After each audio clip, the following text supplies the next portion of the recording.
So here we are, part 2 of my pad build.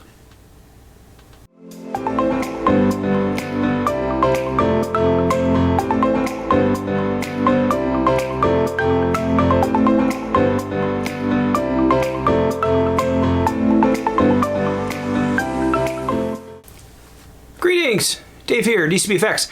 Here's part 2 of my pad build. If you look at me on Facebook or on my site, well, not on my site so much, but on Facebook, I've updated the build.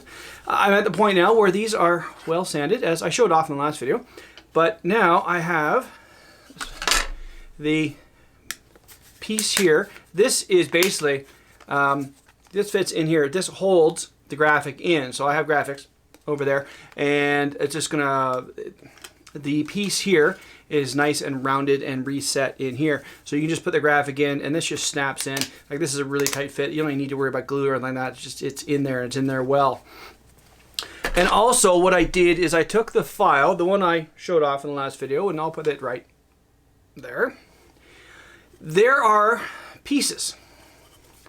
You can see this here. There's a little piece here that goes all the way through there. So this just holds everything together. The gentleman who designed this decided to, I'm going to do this so that you can actually just friction fit it together and it's going to stay together. So if you want to take it apart and change the graphic, you can. So that's what I did with the one I made for the client. So same thing again. So by making them a little bit longer, it holds together that much better. Now, before I assemble, I want to show off what I've done is I've clear printed these. Now this doesn't need to be clear. This is going to get painted anyway, but I had the resin printer fired up and I was going to do that.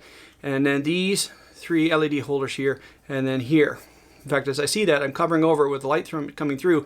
That's going to be perfect. What I might do though is reprint them. I took some pretty high quality measurements with my digital calipers. So I may just print them smaller because there's a lot of sanding and whatnot to make them fit. And I'd rather have them uniform so they sit uniform across the top and everything else. So I may just do that. It was a 35-minute print. So if I remove this and just have these and make them, put them flat on the bed and not worry about it so much, it'll be a 10-minute print, 15-minute print. So no worries there. So that is nice and sanded for the parts that need to be. And you can hear, it just clicks together so nicely. And then that is solid. That's not going anywhere.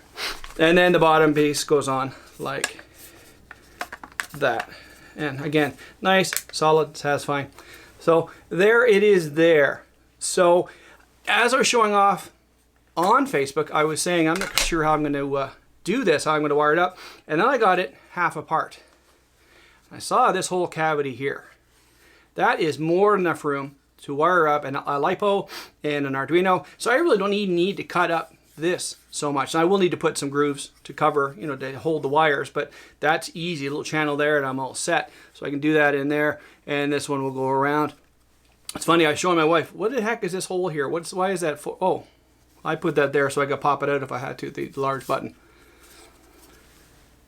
So that will be easily done, and what I may do is not even worry about a switch because the back comes off very easily. Just pull the back off, turn it on, put it back together and go, yeah, here's my pad. Yeah.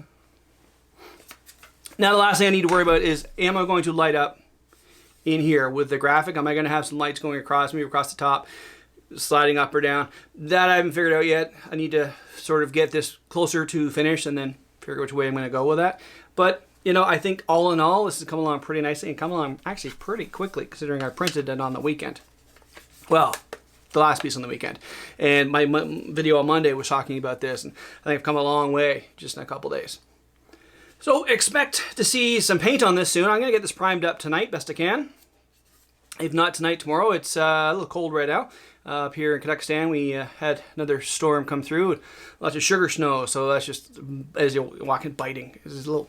Anyway, if you don't know what sugar snow is, look it up, I guess. I don't know. I had to deal with that, and I took the dog for a walk, and it's cold out there. I'm not sure how well paint's going to cure, so maybe I'll just let it sit, or get the heaters out and watch it, because you don't want to have heaters blowing and paint at the same time. So that's video 2 on my pad build. I expect, as I said, to have a coat of paint on this, at least a coat of primer on here, and once it's primed, then I can go to town on figuring out where I want to put what. For those who don't know, this gets the dove gray and the dove gray, and this gets black. So this piece here will show through as black, and that will show through as black, and this here. So that will be what the iPad, or the iPad, so what the pad is going to look like. So that's it for today. Thanks to the new subscribers. Again, I don't sound like a broken record, but more and more people subscribing, and more people are looking at my older videos. I just found out, just by looking, the review I did on the Anycubic Mono SE, I did 2 reviews on it essentially. I did one unboxing and one on the final review. I got over 6,000 views.